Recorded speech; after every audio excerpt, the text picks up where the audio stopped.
itself is all. It's all-encompassing, all-pervading. It is the entire process of existence. So I have a few quotes to share. And I'm not going to share them in the order they've come through. Some of them have come through 5-6 years ago. Some have come through just a few days ago.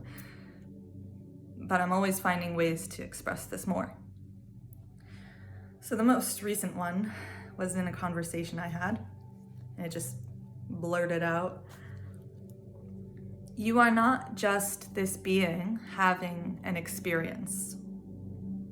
You are also the entire experience you're having. You are not just this being having an experience, but you are also the entire experience you're having.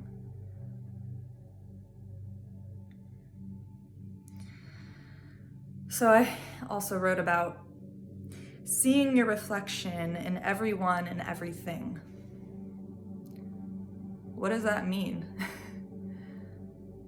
In one way, so I work with children, and I see my reflection in each of them. I see into their eyes, and I see self. I do see other, they are their own individuation of spirit, but I also see that we are the same. There is no separation. That's one example. You might expand that out to all humans. Okay? Now expand that out to all animals. Now expand that out to all plants, to all kingdoms of what we consider living beings. But wait, it gets deeper. Now expand that out to all inanimate objects, all matter. Now expand that out beyond this earth, into the vast space of cosmos. Expand that out to the great infinite reaches of the entire universe. You are not separate from any of it. You are it. You are this, all of this. There is no true separation. There is perceived distance between this and that when we see lines and separation, shadows, differentiating details. We see all of these things very easily. But how to dissolve the illusion of these separate boundaries? To know that you are the entire experience, not just this body. Goodness, it's so hard to explain, but I'm trying. So I have this word which was developed by a man named Tim Fruck. I think I'm saying that right. It's called Univituality, and I actually have a sigil which I created very much inspired by that word, because when I heard that word and his definition of it, I said, yes, that's the word I've been looking for to really describe this kind of experience. So imagine that your human body is made up of some 37 trillion cells. I just looked it up, 37 trillion. Each of those cells is technically an individuation of spirit, having its own experience, right? It has a nucleus, it's aware, it's conscious, it's creating. It is living out a process of creation of its own. It is an individual of its own, and yet has no purpose except to be in conjunction with the other 37 trillion cells that make up this body. And this whole body cannot function properly without all those cells functioning together. Those cells, do they know that they make up the body of a human? Are they aware that this little life of theirs, is actually creating the life of something much more complex than itself. And in the same way, do each of us, as cells, as humans, realize that we create the whole entire being of existence, along with all the other individuations of spirit. Spirit meaning life, the life force, that which creates existence. It's called cell theory, I believe anyway, I'm pretty sure, last I heard. And it's the idea that we're cells made up of cells, making cells, making more cells. A little tricky to explain, but essentially, individual cells are not really individuals. They have to work together to create something bigger, something more expansive. And over the process of evolution, that's exactly what's happened. We have had our universe expand from single-celled organisms, right, to more conglomerates of cells to create bigger and more complex beings. All types of beings, really. We talk about aliens and extraterrestrials, but look at our own Earth. We have billions of species right here. You could consider those aliens as well, because we don't really understand the consciousness of other beings, only our own. And yet we're not separate from it. We're not different from it. We are that. And this might not make sense unless I say this next thing. So here goes. The experience needs an experiencer.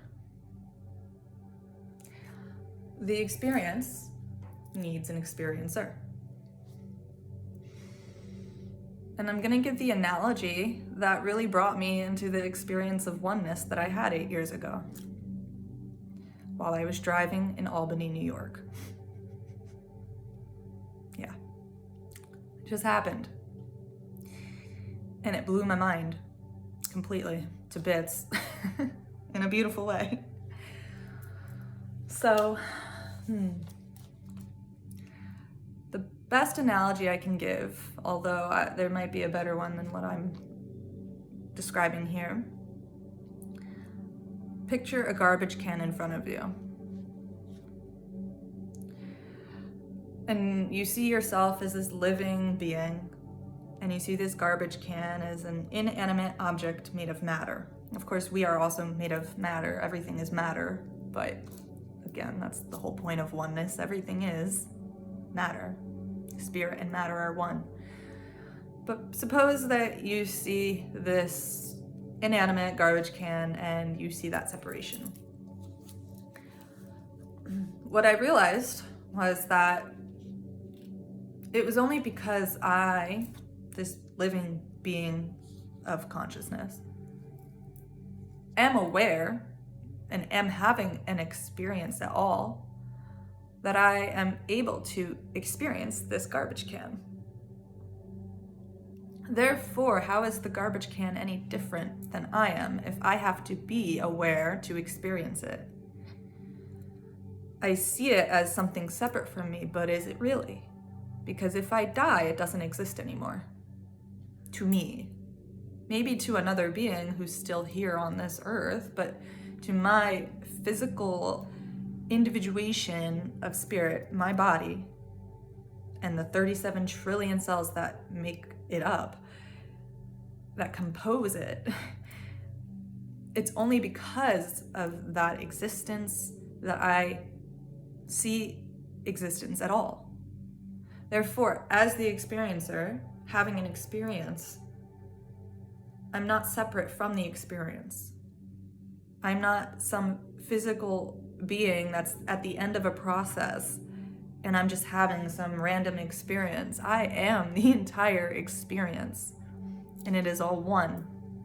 It's all happening at the same time. It's all one.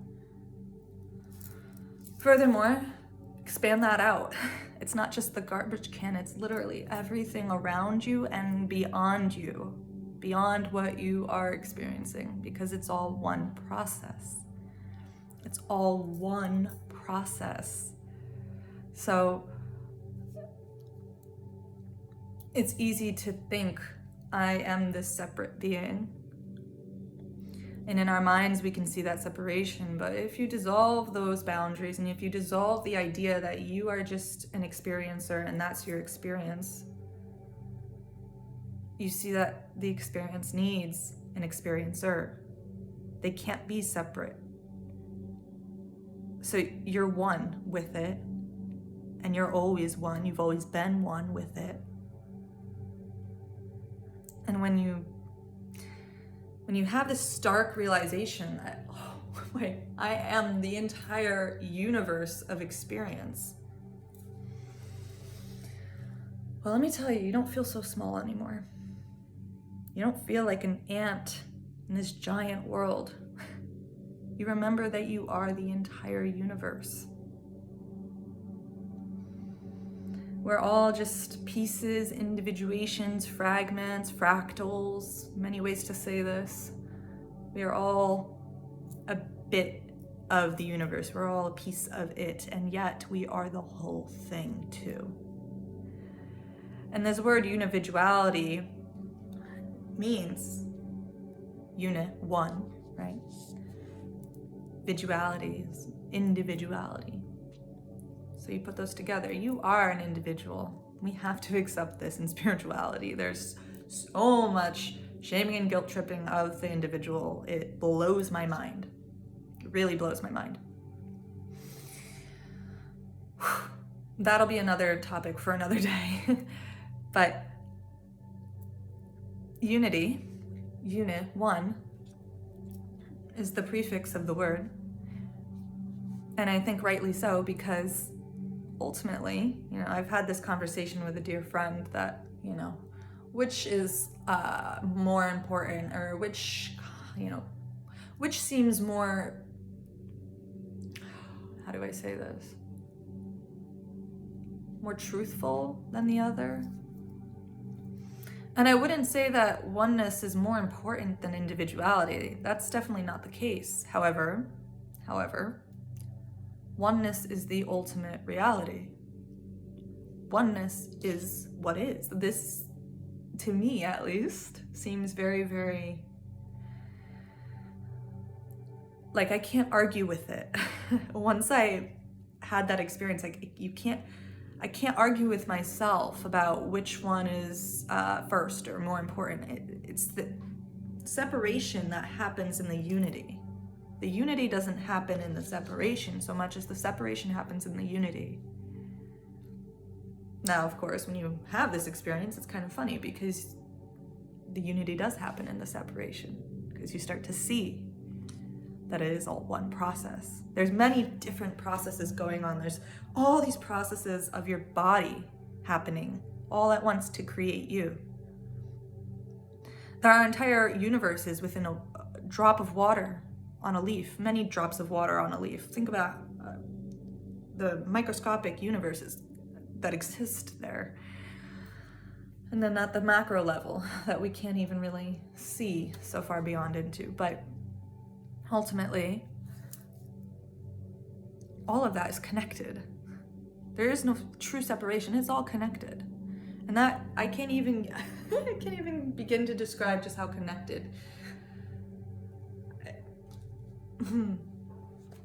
But it is all connected. And so we can see the individual processes of, all the different things that go on to create what I call the one great dream.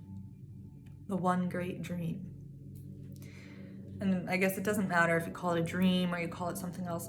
To me, remembering that it is a dream has been a whole other journey for me that has awakened the magic and purpose of my life in a very beautiful way. But putting that word aside, oneness. We are all one. You are one with your experience. You are not separate from it. You can only have an experience because you are a consciousness. And when you die, this experience may go, okay? I don't know what happens after death, okay? I have my views of it. I have my own experiences with what's possible, but I don't have answers, okay? I'm not gonna get into that, but the idea is that because we're all one, and because consciousness is an ongoing, self-perpetuating process of creation, we are eternal. Meaning I might have this body and be this being right now having this particular experience, but when I die, I'm just gonna have another experience. Because it's inevitable for creation to create experience. That is the whole point of creation, to have an experience and to be one with that experience. You can't separate yourself from experience. The experience needs an experiencer. That is the purpose, to have the experience. So people who try to escape experience or to get one up on experience, I'm not sure what the purpose of that is, because there will always be another experience to have, another way of being to be. There's no escaping that. Regardless of, if you ascend to higher levels of experience, it's still an experience, okay? There's no separating yourself from it. The whole point of life, of creation, existence, being, consciousness is experience. And you are that whole process of it. No separation. Separation within the oneness, but ultimately oneness.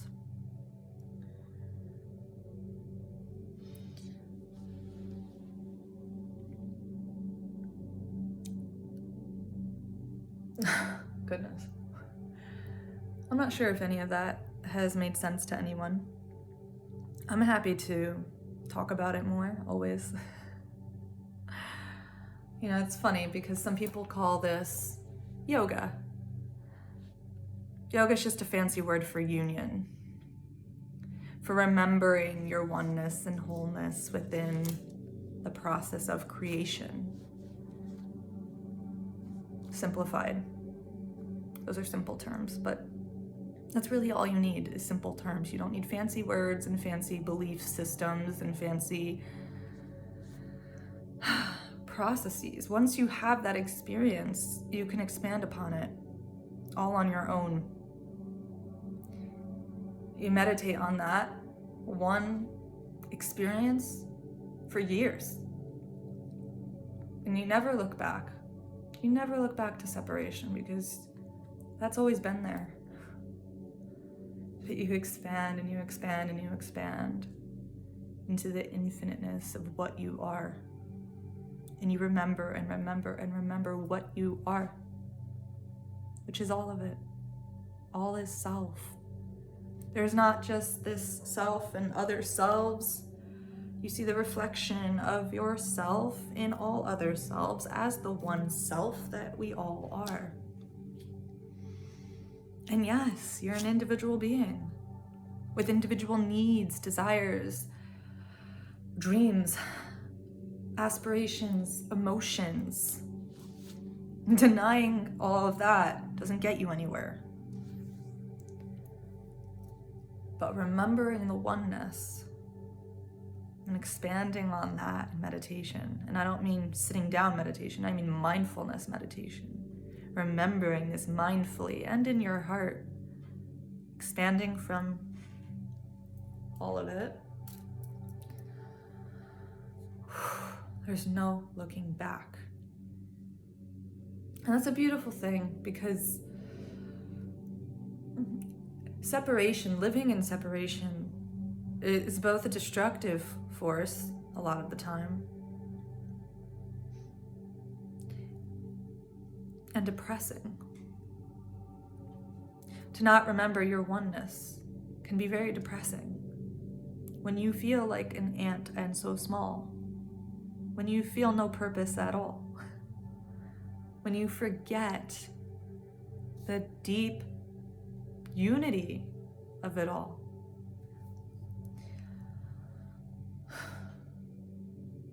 When you forget what that expansive feeling of experiencing oneness is. That's depressing. It can be.